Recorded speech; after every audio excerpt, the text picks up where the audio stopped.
Hello and welcome to this talk, part of Blockchain Gamer Live Digital, the first online version of the Blockchain Gamer Live series, which is part of Pocket Gamer Connects. So my name is Jon Jordan. I wear a few different hats. I am Director of Communication at DappRadar, which is a company that covers all dApps, a lot of different blockchains, basically a data analytics dApp discovery company. I particularly help them obviously on the game side of blockchain. Also have my own company, Accidental Gizmo, does some consulting with blockchain games companies. And back in the day, I was also a co-founder at Steel Media, and Steel Media launched blockchaingamer.biz. I launched that about two and a half years ago now. So a few different things. But what am I talking about today? So this is the hook that I'm kind of hanging this talk on. It's not the entirety of this talk. Has DeFi killed blockchain gaming? The answer, to a small degree, is yes for the time being, and for the long term, no. But obviously, DeFi has been a pretty big issue for the last kind of couple of months in terms of how blockchain gaming has kind of performed. So I think it's kind of worth talking about that. It's going to be a lot of data, obviously. All the data is from DappRadar. I do like looking at data, so beware. There's going to be a lot of graphs. Okay. So in the blockchain game space, or in the blockchain space, I should say, we have a lot of these kind of memes, to the moon and to Mars and to infinity and beyond, and everything's numbers going up and all this sort of kind of stuff. And I do think sometimes it is important to take a step back and be realistic and blow some of the froth off and not get carried away in all this kind of speculation, because a lot of this stuff is just people obviously trying to pump their projects or their tokens for their own kind of financial benefit. Really, I think we can see for blockchain games really over the last kind of few months, and more generally, I think we can see there has been on different levels a failure to launch really. While we're going to look at some successful products and projects in this kind of presentation, I think we also have to be fairly honest with ourselves that there have been more failures than successes. Let's put it that way. I don't think that's a big problem. That's the case when you have new technologies and inexperienced teams. But this is where we are. So for the first kind of few minutes, we'll just look at some failures. I think there's a failure of technology. So there's the general kind of structural failure of some of these blockchains that we are running our games on. So that's not anything really to do with the games itself. It's just the blockchain technology it does what it does, but it's not necessarily designed at this, or it wasn't designed back in the day to be running these kind of high performance products on. I mean, I think that's changing now with the launch of a whole bunch of new blockchains. But I do think we have also seen a failure of product. By that I mean, the games themselves have not been sufficient. One of the many panels we're going to talk about what makes a good blockchain game, and I think that's still something we're not very sure about. And I think that the teams in the space up to this point have been kind of crypto enthusiast teams. They probably haven't been kind of companies that have been around before. They haven't been very well funded. They certainly haven't had any experience of launching big products and running them and anything like that. So. And there's a failure of my my Windows there. so the failure goes everywhere. So there we go. So on the subject of DeFi, just I don't want to get too drawn into the numbers, but so people have an idea what's going on here. This is from DappRadar. This is the DeFi page, and what we have here, DeFi just means decentralized finance. So these are dApps, decentralized applications running on blockchains. And you do it permissionless, so you don't need any permissions, don't need anyone to tell you kind of what to do. You can just do what you want with your value. So decentralized finance has been a massive thing really for getting on for a year now, but particularly has taken off in the last few months. So we can see here, this is some metrics. This line here dark blue line is called TVL, total value locked.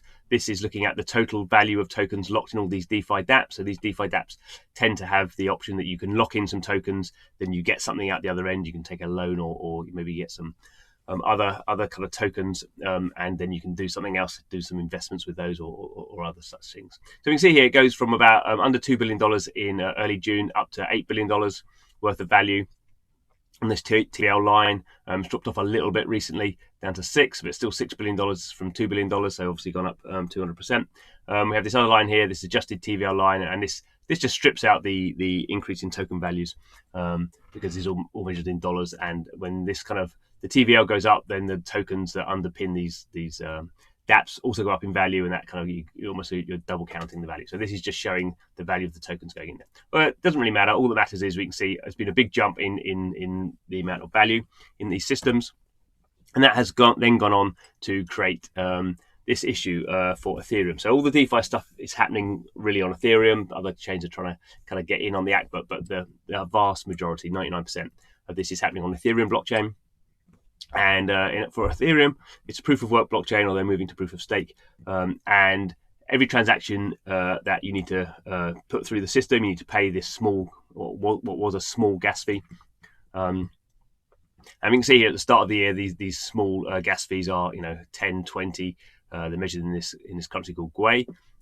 Pretty small. We get these spikes when a lot of trading happens for various reasons, and then really since the start of May, we've had this very consistent and very, to some degree, dramatic increase at certain points. I mean, here up to 700. So, it was very much in the last kind of couple of weeks, been over 300, 400, dropped off back a little bit back to what we now consider normal, 100, but that's still like 5 or 6 times more what we expected at the start of the year. So just the knock-on effect of that is any game running on Ethereum, the cost of the transactions have gone up a lot. That is fine for DeFi dApps because people are putting thousands, tens of thousands, millions of dollars worth of tokens into these kind of finance applications for investment and speculation reasons. So if they're paying $150, $100 on that transaction, not too bothered. If I'm playing a game, I'm just playing the game, there's no financial value really involved in me just playing the game. Obviously, I don't want to be paying $5 or even $1 per transaction. So the result we've seen is something like this. So My Crypto Heroes is or was, I should say, the top one of the most popular blockchain games at the start of this year. So this is its entire life cycle from the start of 2019 to where we are in 2020. And at the kind of February 2020, it had about 3,500 daily active wallets. So this is how we measure activity. We can't say these are users because users might have multiple wallets, but this is a proxy for users. So 3,500 daily active unique wallets at this point here. It's volatile. It goes up and down depending. Here we had high gas prices again, and here we have high gas prices. But here we have this massive kind of falling away, basically falling off a cliff. And this is this gas price increase that's happening in May. We go down from over 3,000 to under 500, and now basically down to zero. So this this isn't a failure really of the product.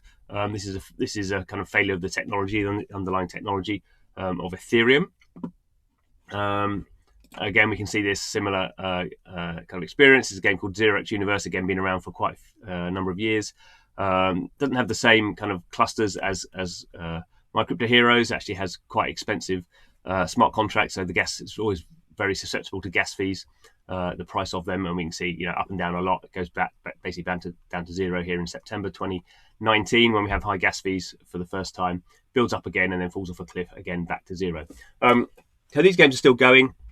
0x Universe is looking to use the Matic sidechain, so it can offload some of this activity to a sidechain which doesn't involve gas fees. But effectively, the usage of this game has gone down to zero, not because of anything they've done, but because of what's happening on the Ethereum blockchain. However, it's not just what I'm calling failures of technology. So this is Crypto Dynasty. This is actually running on the EOS blockchain. Again, 2019 to 2020. So we see pretty steady kind of growth of this game. It's actually Chinese it's a mobile game. And it gets up to about 4,500 kind of earlier on this year. So at that point was the most popular blockchain game. And then we see falling away, not quite off a cliff like Ethereum games, because this is running on EOS. So this isn't really, I don't really think this is a failure of the underlying technology, although there are congestion issues on EOS, have been for a while now. And this is more a failure of product. So EOS games tend to evolve around token-based economies, and these at some point, as we've seen in the past, tend to just kind of plateau out, and seems to be very hard to run these economies in a proper way. Also on EOS, you get a lot of bots, so you have this potentially the profit is kind of coming out of this system, and you get this falling away. So this is more like a failure of, they've got a certain number of players who are enjoying and playing the game, and then they've lost a whole bunch of them. So that's a failure of product. Okay, so let's look more generally across. This is the daily activity across all blockchain games. So there are dozens of blockchain games we're looking at. Actually, 50 or so blockchain games we're looking at the measurement of across about 10 different blockchains. We start here, bottom 20,000 up to about 30,000. Every blue dot is a day, and we can see there's a lot of volatility from day to day, depending on what's going on in these various games, and depending on what's going on the blockchains.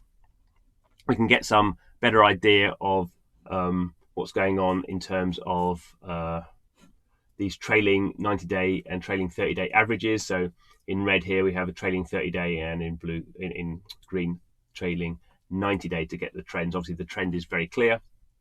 That around here, the start of May, we have this massive increase in gas fees on Ethereum, and that causes a big drop off.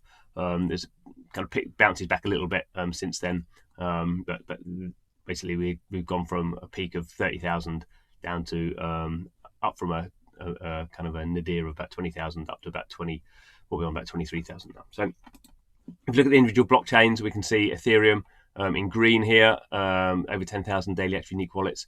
In February, there's massive drop in May, and then it continues to go down.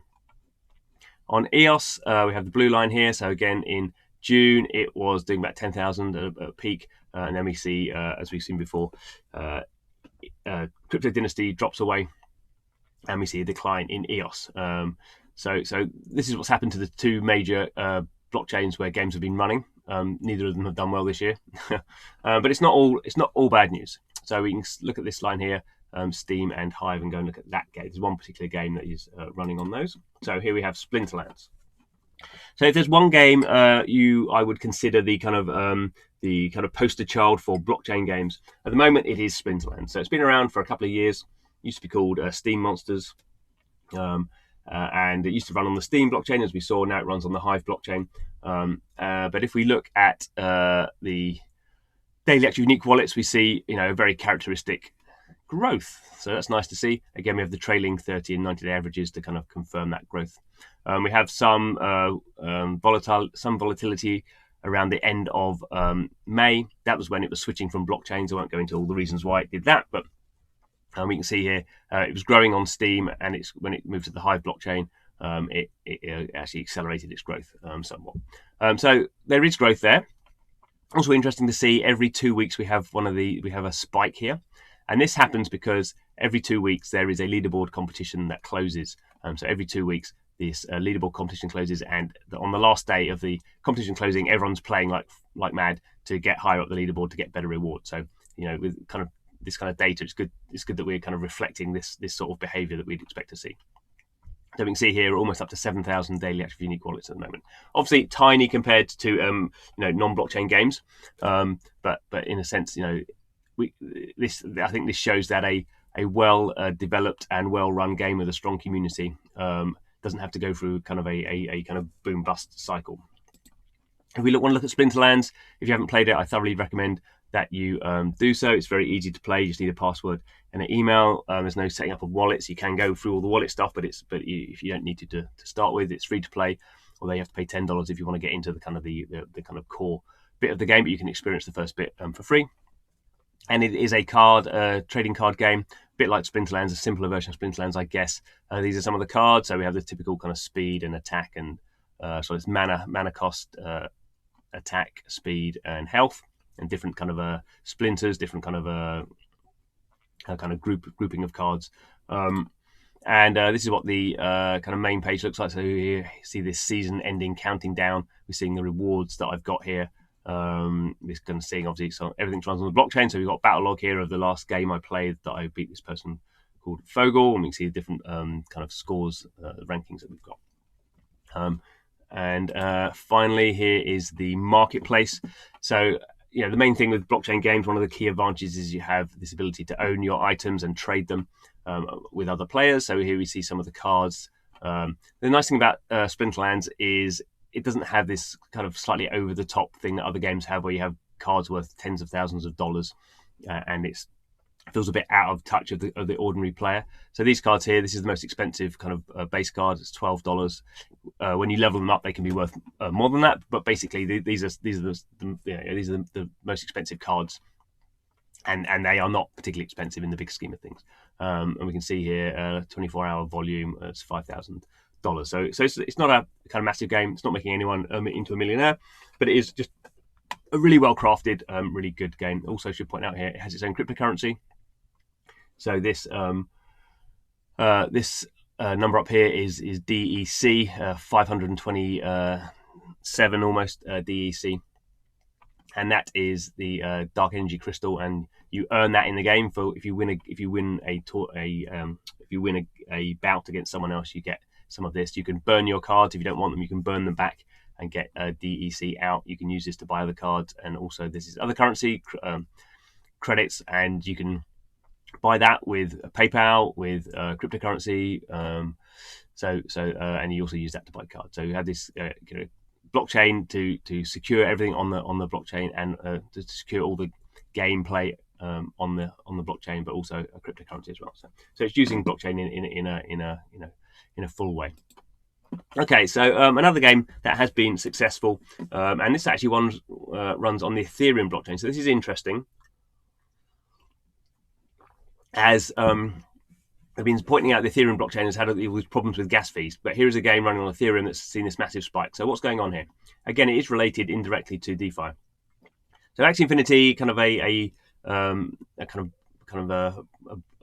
inspired by CryptoKitties, but by a team who wanted a bit more game stuff in CryptoKitties. It's been pretty steady. It's not had a lot of users, so under 250 really daily active unique wallets throughout its lifetime. Again, 2018, so it's been around for quite a long time. It's doing a lot of extra buildings, lots of new features coming on. It's nowhere near complete.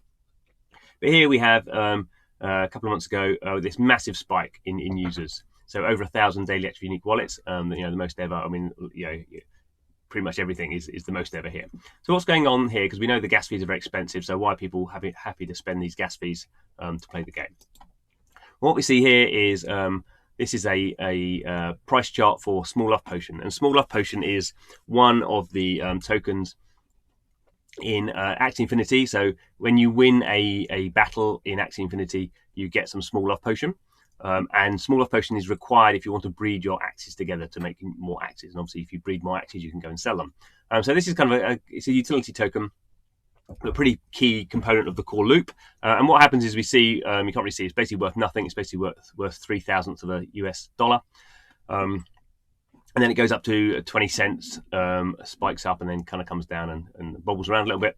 But this has been driven by speculators who just chose this coin as they kind of go through to try and find a low market cap coin with a limited circulation, and they just pumped it up. And the price went through the roof. But of course, what happened was this then drove people to go, oh, what's this coin? What's this coin about? What's Axie Infinity? And then suddenly you started getting people going into the game and buying these Axies. And since then, so the price has gone up or down, but it's considerably more. It's basically up 10 times what it was at the start. So this has kind of kickstarted an economy that Axie Infinity has been able to kind of build on.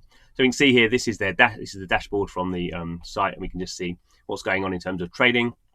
So in the last month, we have 6,505 sales, a total volume of over $500,000, average price of 162 per Axie. We can see here recently listed and recently sold.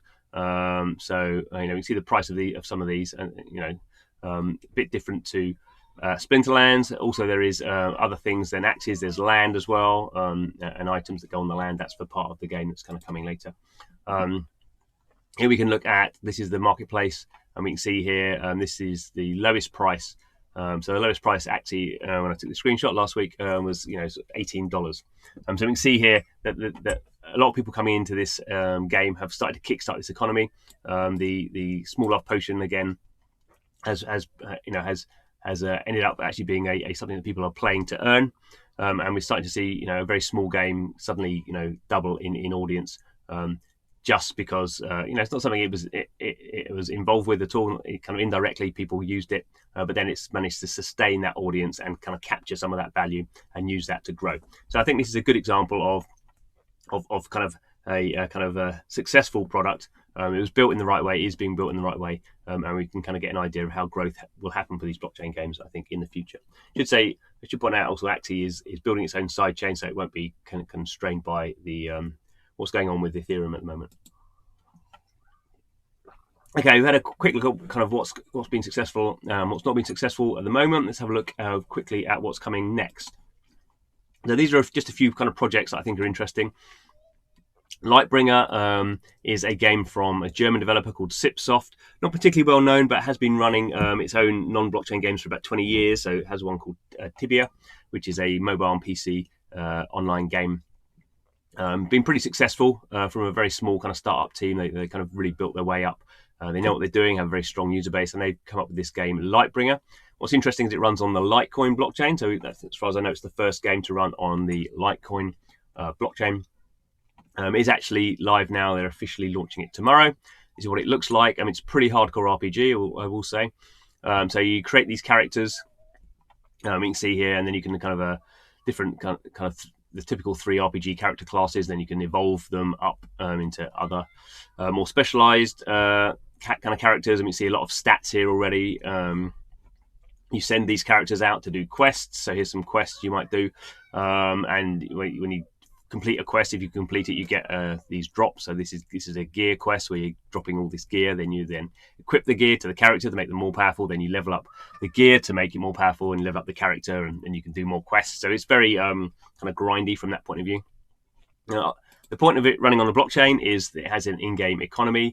Everything that happens in the game happens on the Litecoin blockchain and is recorded on the Litecoin blockchain to play it. You have to have Litecoin in a wallet to pay for the miner fees to get your transactions stored into the Litecoin blockchain. So very similar to Ethereum in that respect.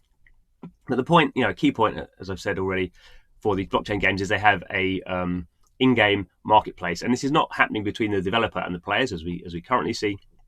At the moment, if you play a game and you want to buy something in the game, you pay money to the developer, and then if you want some more things, you pay money to the developer over and over again. This time, these are all items, gear that have been collected by other players, and they have put this gear onto a marketplace, and other players will come in and buy this. The developer will get a small percentage of that trading fee, but basically this is a peer-to-peer network, and you can see people are paying in this in Litecoin. So if you traded enough, you could take out your Litecoin cryptocurrency, and if you had the right kind of the right setup, you could pay it out into your bank account as dollars. So we have this kind of idea that people are playing these games. There's real value involved, and they can extract that value. Another game, I've banged on about this a lot, still not out yet. We assume 2020, but we maybe early 2021. Blanco's Block Party. So this is very much based around the idea of owning these super cool characters called Blancos, which are kind of vinyl inspired. Super experienced team behind it who've done a lot of games in the past, Call of Duty, that sort of thing. It's what it looks like, a user-generated content, so we can think of it as a kind of a Roblox or a Minecraft on the blockchain. A bit more, I guess, kind of accessible than those things. So it's coming to PC first, expected to be coming on console as well. And the point is, all these characters are kind of limited edition. There's scarcity of them. They look super brilliant. They're working. The company behind it, Mythical Games, working with a lot of these designers who I have to say I don't know a lot about these kind of people, but you can see the kind of products they come up with are really quite accessible and quite I think will clearly people will be buying these because they look brilliant, and people will be trading these, and for something like Blancos, most of the stuff that happens won't be on a blockchain at all. It will just be this item ownership, and this is where they're focusing on bringing in cool brands, well-known brands, and kind of building what they call a player-led economy around that. And I think there's going to be a lot of interest in how this game works out. In some degrees similar, in some degrees not. There's the sandbox, so I'm going to be talking to Sebastian from the sandbox after this presentation finishes. Been doing really well in terms of raising money, so it's raised a couple of $1 million from selling its land and selling its tokens. Just done a deal with Binance, the biggest centralized exchange. And the point of this is, a bit more of a kind of traditional kind of Roblox, Minecraft sort of setup, where you have these parcels of land, these sandboxes, and this is one with obviously from Atari, and companies can set up their own kind of environments in there. This one has a whole bunch of kind of arcade machines, and you can see roller coaster and all this sort of stuff. It could be partly a marketing thing, can be driving businesses through that. There is again, marketplace and inventory. People can create these cool items. They're all animated. Other players can buy them and put them in their sandboxes. If they happen to own some of the land, they can create these environments. There's a lot of stuff going on here. You can use all these to create games as well. So it's quite a deep user-generated marketplace, user-generated experience. We'll see how it goes. Again, looking to be launching end of this year, start of next year. And finally, not really going into too much detail on this. This is a project called AAVEGOTCHI. Aave, if you have very keen eyes, you'll notice is one of the big DeFi dApps at the moment. It's kind of savings and loans where you lock your tokens into the contract, and you can take out a loan in another contract in another token. You can earn interest. And these guys are coming up with a Tamagotchi version of Tamagotchi that uses this Aave token. So you create this Tamagotchi, is what it looks like. It has value locked into it. That's the interest bearing. So over time, these things will just increase in value because that's what the token underlying them does. Have wearable NFTs like sunglasses. They have random traits, so a bit like CryptoKitties, rarity levels. You can use them in different mini games. Not quite sure where this is going to go, but this is kind of, this is really interesting in terms of evolving NFTs and mashing up NFTs and kind of some of these DeFi primitives.